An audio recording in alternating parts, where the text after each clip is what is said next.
Feel great, man. I feel like everybody's getting, the piece of work that they need to get in, and I feel like we're actually looking like a real good team this year. Different defensive scheme. How do you feel like you're going to fit into it? I already fit into it, man. I love it, actually. I love being with Marv. I love being with Coach AP and with Seahawk and everybody, and especially with Jack Jones, too, being on the opposite side. I feel like we're going to work some real magic this year.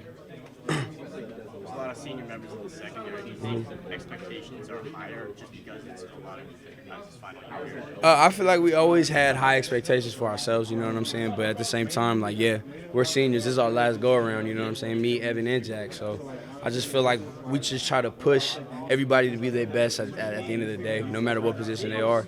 And at the end of the day, I really think that we're going to put up big numbers, especially us three. And I just feel like for us to lead the defense, we got to do it as a unit. So. Jack talked about last week how he wants to have you and him on Frank, and then someone on the bigger receivers. Oh yeah, be competitive. Yeah, man, and that's the thing. Frank ain't been out there practicing, so it's been hard lately. But we've been tearing them up. We've been tearing the offense up. They've been getting kind of mad at us. But exactly, me and Jack, we love this defense because we get to follow the number one receivers and the big name guys on the offenses. So I feel like that's gonna be pressure on us. But I think like I always said, pressure either busts pipes or makes diamonds. And so I think that's what it's gonna do this year. What do you think about Coach Herm? He's got the putting guys in jail and the police when they're not performing. Hey man, that's what we do. You know what I'm saying? We've been calling it DBU, me and Jack. So we've been just keep putting receivers in the jail, and especially with Jordan Clark. Him being at the nickel, he's doing a fantastic job. Especially as a true sophomore, I really think he's gonna do some big things. Or I think he's a redshirt freshman. Is he? He's a redshirt freshman. Yeah, that's even more impressive. Oh, boy. So aside from him, you guys have a lot of senior DBs, but then on the other side, you have a lot of young DBs too. Who you been watching?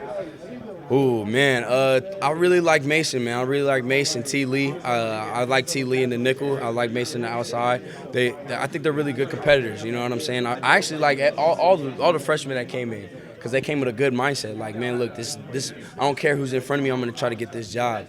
And we've been real supportive of them, and they've been supportive of us. And it doesn't even feel like they're freshmen. You know what I mean? It feel like they've been a part of the family the whole time. So, but I'm keeping my eye out on them. I make sure that they at every workout early, make sure that they're doing everything right because I got 4 years of experience under my belt, so I got a little bit of info to give to them. How do you see yourself as the team's defensive leader?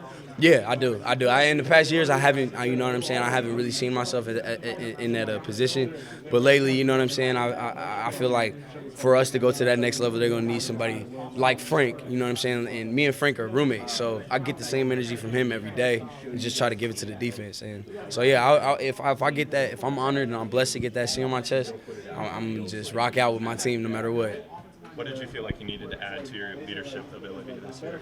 I'm really not a vocal guy, you know what I mean? I really kind of lead by example. But at the end of the day, when I start hearing everybody come into me asking me questions about like the defense or even personal information, you know what I mean? Like just that type of big brother role, I just felt like, okay, I need to just put my foot down and just talk to everybody and be that leader, vocal and showing people what to do, you know what I mean? So I feel like when I put that all together, it's going to be a good captain, good leader. Is that the role you kind of take with the younger guys and the early enrollees, talking to them about technique and things like that, or what are those interactions like? Exactly, yeah, exactly. And at the same time, too, like I'm still learning the things from Coach Hawk. So more than I'm teaching them, Coach Hawk's teaching me, and I'm just trying to give them a little bit of knowledge of what I've had in past years. So, but they're good, man. They're real good. They're real good players, and I think they're real good kids as well. And I feel like they're going to be really, really vital to this program in the next coming years. One thing I noticed about you and Jack, you guys are always chirping. Yeah. Practice. Do you think that's an integral part of being a defensive back? Is to have that trash talk? Oh yeah, man. You got to get yourself going at some point. You know what I mean? You got to. It's just you and that island, dog. That's how I like tell everybody about it. They always ask me like, "Oh, you got a lot of pressure." Like, yeah, it's a lot of pressure, but we get paid the most in the next. You know what I'm saying? In the next level. So I just tell them like, man, if we mess up, it's a touchdown. If a linebacker messes up, it's a 10-yard gain. You know what I mean? So you guys got to be 10 toes down. And I just feel like when you talk a little bit, it gets in their head, but it's also like pumping you up. Like, okay, I got to build this confidence up because I know I'm about to get this pick on this next play. I know you and Kobe were really close last year. Oh, yeah. And how are you feel like you are with Jack and building that relationship and what you guys can do this year? It's weird. Like today's my birthday, so it's like, Happy birthday. Thank you. Yeah, appreciate it. So like Kobe texted me like at 12 o'clock last night, and he was talking about all the stuff that we've been through, like all these 3 years, and I'm just like, man, bro, it brought me to a tear, you know what I mean? Like, that's my boy, and I feel the same way with Jack. I really do. Like, when he came in, me and him played together in the Army game, so I already knew who he was. I knew how he operated, and he's actually elevated my game. He's taught me some things like breaking wise or what he sees on the field, and it's really just helping me be a better player, and that's what I think Kobe did for me. Kobe just made me be that number 24, be Chase Lucas, that defensive back, and that's why I cherish and love, every moment that I have with him. So, and especially after you saying that, it's like, man, bro, like every day I get with Jackie and Kobe is just a blessing. Yeah. Jack was talking about last week how you guys can be, the best DBs in college football. And like, what do you think has to go into that? I know it was important for you to come back this year in order to prove something like that. What has to go in for that for you guys as a pair? Man, undoubtable focus. Like, there's a lot of, Tempe, Arizona got a lot of distractions, especially with Scottsdale being up the street. And I just feel like with all of us, if we want to be how great we want to be or how great we say we want to be, we got to just eliminate all distractions, really. And I feel like with Jack, with him being next to me and me and him always, like I call him every morning, make sure that we're up and ready and getting to meetings and stuff. And just seeing him being focused like I am and how everybody else on the defense is being focused, I'm really, really am excited. I really think that we're going to hold to that best defensive backs in the country. I really do. Have you seen any other players get caught up in those distractions that you're talking about? Oh, of course, man. Like me, especially like first 2-3 years, you really don't. You're a football player, you're getting a little bit of limelight, Twitter followers going up. You know what I mean? And everything comes at you at once. And if you don't know how to handle that, it will break you. It really will. So I feel like I said, if we get those young men, the younger kids in and saying like, yo, if you just buckle down for these next 8 months, you can party for the next 3 afterwards. I'll pay for it. You know what I'm saying?